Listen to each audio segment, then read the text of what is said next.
Hello everybody, my name is Ashok Krishnan and I'm a solutions engineer at Synspective in Tokyo, Japan. The usage of synthetic aperture radar or SAR data for remote sensing applications has taken off in recent years. Through this webinar, I hope to introduce you to synthetic aperture radar or SAR as it's popularly known, and also an analytical technique called interferometric SAR or INSAR, which lies at the core of our flagship land displacement monitoring solution. So let's get started. I will first explain some very fundamental concepts of synthetic aperture radar or SAR. Subsequently, I will briefly introduce an analytical technique called interferometric SAR or INSAR, which lies at the core of our flagship LDM or land displacement monitoring solution. SAR was initially developed in the 1950s following World War II by Carl Wiley in the Goodyear Aircraft Company. The initial focus of SAR was on using it for aircraft applications. This changed in 1974 when NOAA and the Jet Propulsion Laboratory teamed up to develop the use of SAR on the CSAT satellite for oceanic observations. This probably marked the start of space-based remote sensing using SAR. SAR systems have subsequently been deployed on numerous satellites and space shuttles for remote sensing and environmental observations. I want to start off the main part of the webinar today by taking a look at the electromagnetic spectrum. Electromagnetic radiations are basically waves which travel at the speed of light. The electromagnetic spectrum, as shown in this figure on the slide, is the range of electromagnetic energy spanning from long wavelengths such as radio waves to short wavelengths such as gamma rays, which are as small as the length of an atomic nucleus.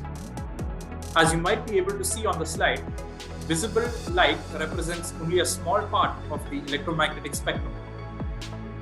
Remote sensors are designed to act in specific regions of the electromagnetic spectrum, depending on the application they are designed for.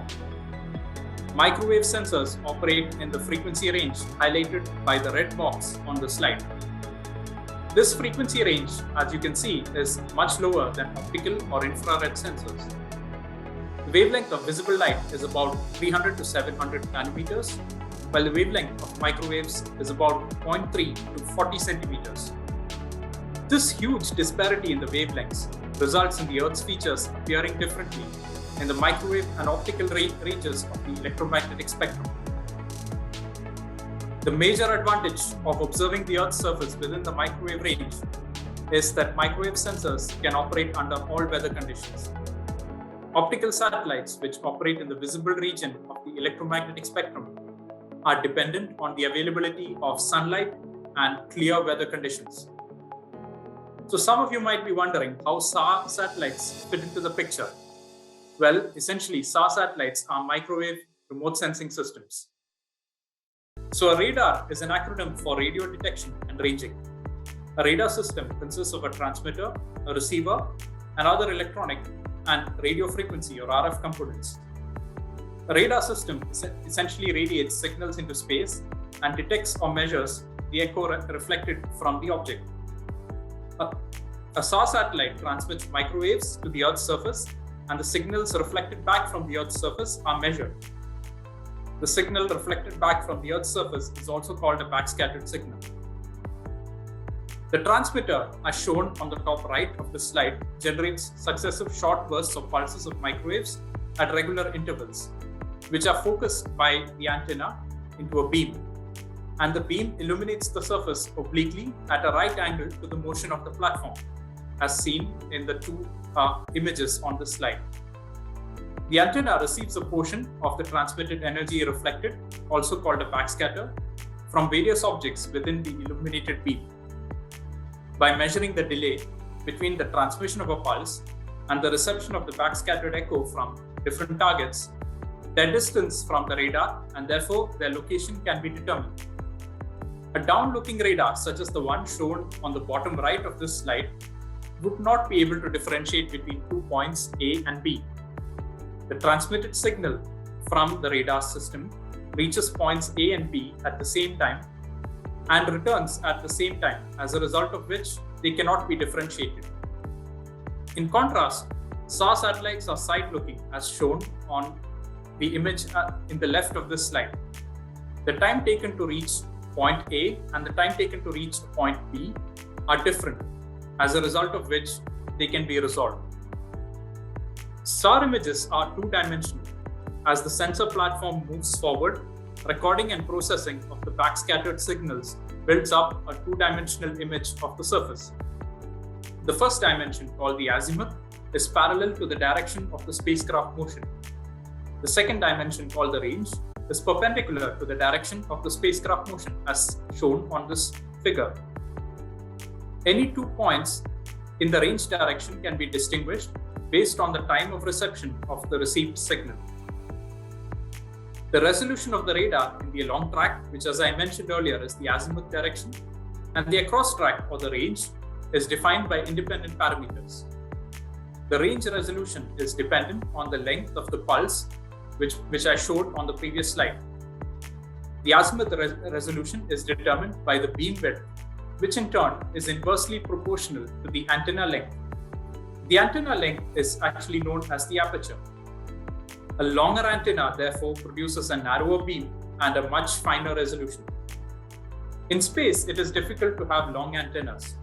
However, one can be simulated or synthesized using the movement of the satellite itself. This allows for a high-resolution image to be captured with relatively shorter antennas. In SAR satellites, a sequence of acquisitions from a shorter antenna are combined to simulate a much larger antenna, thereby providing high-resolution data. A target on the ground remains within the real aperture radar beam for many radar pulses.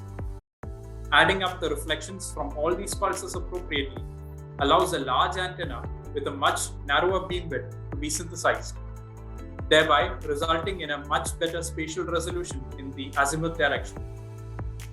The high resolution is independent of the flight altitude. So how do SAR satellites and optical satellites actually compare? SAR satellites are essentially active sensors which transmit microwaves and receive the echo from various objects on the ground. Optical satellites are passive sensors which rely on the availability of sunlight to take images of the ground. In terms of penetration, SAR satellites can penetrate through vegetation, snowpacks, and soil on the ground.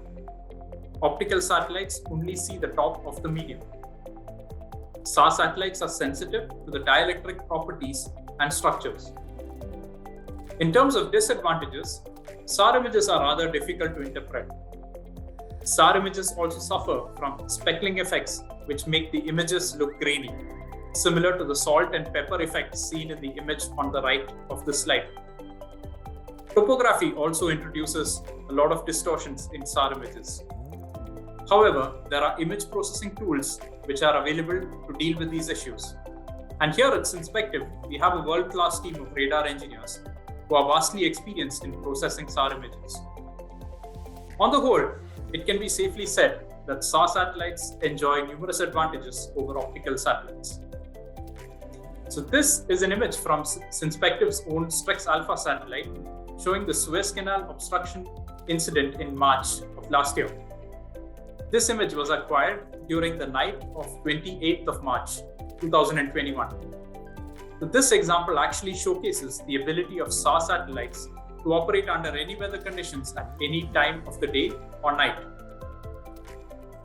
SAR satellites operate in different bands depending on their wavelengths. Wavelength is the speed of light divided by the frequency. The band designations shown in the first column of the table on this slide were originally selected arbitrarily to ensure security during the early stages of radar development. As such, the designations, as you might have noticed, are not in alphabetical order or don't hold any special meaning. Each band has a different wavelength and frequency range. The quality of the SAR images are influenced partly by whether there is signal interaction with the surface, which is in turn determined by the wavelength. The longer the wavelength, the greater the penetration through the medium. The wavelength also determines the interaction with surface objects. If an object or surface roughness is approximately the same size as the wave, then there will be interaction and the surface appears rough and there is energy scattered back to the satellite. If the wavelength is much smaller than an object, there is minimal interaction between the wavelength and the object, and the surface appears smooth, and there is minimal energy scattered back to the satellite. So for instance, little radiation is backscattered from a surface with objects of the order of 5 centimeters if an L-band satellite is used and the surface appears dark on the SAR image. However, if an X-band satellite is used, the same surface appears brightly on the image. So the table shown on this slide shows some applications which are specific to various bands commonly used in SAR satellites. Synspective's own Strix series of satellites are X-band satellites.